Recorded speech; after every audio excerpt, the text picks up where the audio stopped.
Nigel Farage has informed Reform UK members that they should prepare for an early general election after the resignation of Deputy Prime Minister Angela Rayner. The Reform leader jumped on stage for his keynote conference speech 3 hours ahead of schedule after Rayner announced her resignation. "Hey everyone, it looks like we're on the brink of a major split in the Labour Party," he shared with the enthusiastic crowd. "I really believe there's a good chance we'll see a general election in 2027 and we need to be prepared for it." He shared the news about a new department being established to get ready for government, with former Reform chairman Zia Yusuf taking the lead on policy. He said that a 2027 election was probably on the horizon since Labour seemed to be heading for a civil war, and a lot of left-wingers might jump ship to the new party Jeremy Corbyn is starting. But honestly, there aren't many signs of that happening just yet. The Reform leader mentioned that he plans to announce some significant cuts to the welfare budget soon. He also stated that if his party wins, they would stop the boats within 2 weeks, eliminate what he calls harmful, wasteful net zero policies, and enhance safety in Britain with a zero-tolerance policing approach. He mentioned that he was planning to grab lunch with the Albanian Prime Minister to chat about potential agreements on migrant returns. It seemed like the speech was really focused on energising the Reform troops rather than laying out specific policies.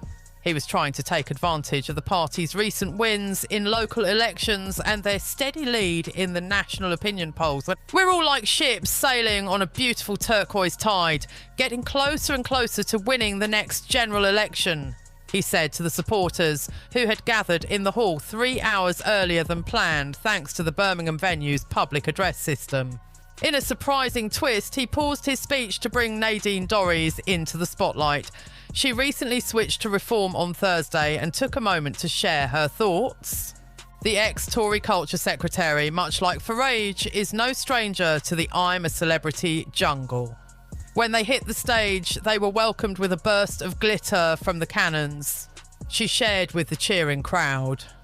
"For the first time in years, I feel like I'm at a conference surrounded by people who share the same principles and values that I've always held."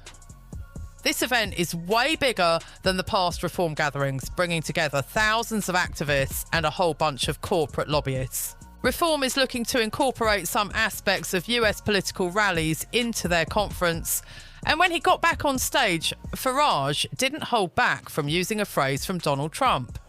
"Let's make Britain great again. I think I've heard that somewhere before, but I totally agree," he shared with the audience before chatting about the Cross of St. George and Union flags that have spontaneously popped up on lampposts all over the country. "What's happening out there is that the British people are giving a cheeky gesture with every flag they put up to an establishment that doesn't really support Britain." The speech was given without any notes and it touched on a few straightforward themes. The key point was that Britain was in a very bad place, and he emphasised that he and Reform were the last chance the country's got to get this country back on track. He responded to the claims that Reform was just a one-man band, but mentioned that the party needed to do more to get ready for power and bring in folks with government experience. So to get all these policies organised in one place, and trust me, it's a huge task, I'm going to ask Zia Yusuf to step up as our head of policy starting today to help pull everything together. I'm planning to open a new department within the party in the next few weeks, drawing on the experience of Nadine Dorries and some others who will join us. People with experience will show up. Hey, no need to stress about that. We're planning to set up a department to get ready for the government, so when we win, we'll be all set to jump right in. He wrapped up with an inspiring message telling Reform members, "All I can do is promise you that I will give this my all." "I really care about what's happening in this country," he said to them, adding, "and I'm set on making a difference." After Farage's speech, the vibe in the conference hall was really upbeat, with members sharing their optimism about the party's chances in the upcoming elections. When they spoke to the BBC, Susie Hall, a new member of the party, mentioned that seismic change was the phrase everyone was talking about. "It feels like there's so much going on," she said. "The vibe around the Conservatives feels pretty stale. The atmosphere surrounding Labour is pretty unpleasant. Wow, this feels like a breath of fresh air. Over at the exhibition centre, Ethan Powell was really excited and called Farage's speech absolutely electric. "He really brings hope to a lot of us," Ethan said. "A lot of folks are here because they really care about their country and want to see it thrive." Farage might have his critics, but it seemed like there weren't many around here. A spokesperson for the Labour Party mentioned that Farage simply provided anger without answers regarding the issues the country is dealing with in his speech. In response to the claim that reform is just a one-man show, he brought up one of the notable failures from the previous Tory government, Nadine Dorries, the spokesperson mentioned. Farage has shown once more today that he just can't seem to act in Britain's best interests. When Parliament comes back from its summer break on Monday, Keir Starmer might not be too shocked to see Nigel Farage hanging out at the dispatch box. So while Starmer has been enjoying his usual break, the Reform UK leader has been on a real roll. He's held 7 press conferences that have gotten a bit wild, been spotlighted in some fancy profiles in the broadsheets, and even made it onto 22 front pages. All this time, it feels like Farage has been acting like a con man, just testing how long he can pretend to be Prime Minister before anyone catches on. It's worked out great for the I'm a celeb alum that there hasn't been any real governing involved. Right-wing populism thrives on grievances instead of discussions in cabinet meetings. Reform is soaking up the media attention as a significant player while avoiding the scrutiny that comes with being a real contender. It's pretty surprising how much this has affected things. Worry about immigration, which people already viewed as the top issue in Britain, has jumped up 8 percentage points since July, as reported by Ipsos, and that's not even counting any bounce from Reform's party conference happening this week. And it's not like Farage's attempt at being PM has been a tough gig for him. This summer, he had the freedom to set the agenda, thanks to a press that was both bored and eager. Those same editors, always looking to fill their pages during the silly season, were more than happy to cover him, even if protests by the far right don't really fit the usual idea of silly. Farage has taken advantage of the opportunity to promote the idea that migrants pose a threat to British women, doing so with little pushback. He's really pushing a divisive and confrontational racial narrative, as he recently stated in The Times. "Whose side are you on?" Not many have made it simpler for Reform to step in than Starmer, who might as well have rented out Downing Street to Farage and taken care of the towels himself. It's not like the Prime Minister hasn't been putting in the effort. Just last month, he cut his family holiday in Scotland short to head to Washington, DC. And sure, everyone deserves a break, but it feels like after getting that tough welfare bill passed, the whole government has just gone quiet and vanished from the public eye. We've been seeing some really urgent issues lately, like immigration, misinformation, far-right mobilisation, and the starvation in Gaza. It's surprising how these topics have stuck around without much response from our elected leaders. It seems like ministers have been pretty absent from the media lately. Rachel Reeves, who's probably the most well-known face on the front bench after Starmer, has been out of the spotlight, focusing on the autumn budget. The government basically went on a break for August, saying they'd be back in September. Catch you in Liverpool!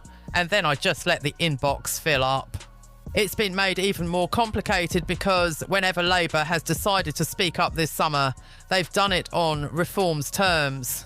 When Farage shared his plan to detain and deport undocumented migrants last week, Ellie Reeves, the Labour Party chair, expressed her concern that he can't say where his detention centres will be, as if the main issue with locking up people in large numbers is just figuring out where to put them. It's been a tough few weeks, right? The bar has been set so low that you might even catch yourself hoping Labour steps up, whether as the government or just as the opposition. In other words, it's not just that Farage has been able to take the lead this summer. He hasn't even had to think about Starmer's team stepping in to push back against him. When you consider Kemi Badenoch's involvement, her critique of Reform's mass deportation policy was that they basically copied it from the Conservatives.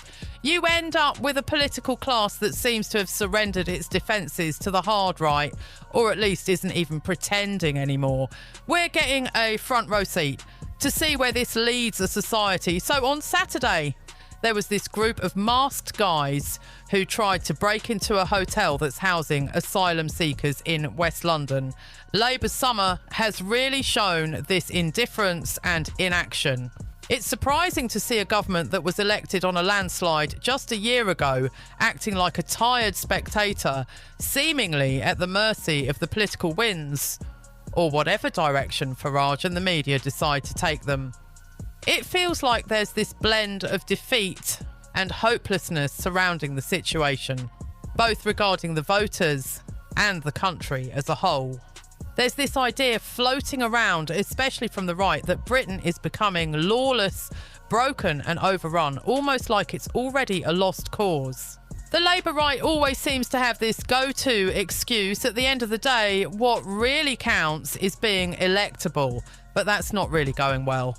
Last week, a YouGov poll revealed that Labour has hit its lowest approval rating in 6 years, with just 20% of the public saying they'd vote for the party in the next election. As he heads back to work, it seems Starmer is shaking things up with his aides at number 10 to get back on track. But you know, the real issue isn't about the people involved. It's really about the project itself. What's the goal of a Starmer government? So where's he going to find the courage to share it? Imagine a different timeline where Starmer made bold moves this summer. In this sliding doors scenario, the Labour leader took a strong stance against Israel, decided to pull the welfare cuts bill and push back against anti-migrant sentiment. It's tempting to feel nostalgic for a time when governance seemed so humane and fair, but then you remember that this is supposed to be real. The Conservatives were kicked out, the good guys took over, and a human rights barrister stepped into the spotlight. As the weeks go by and the days get darker, Starmer will be looking to reclaim the space he left wide open. It's a whole different story whether Farage is actually ready to give it up.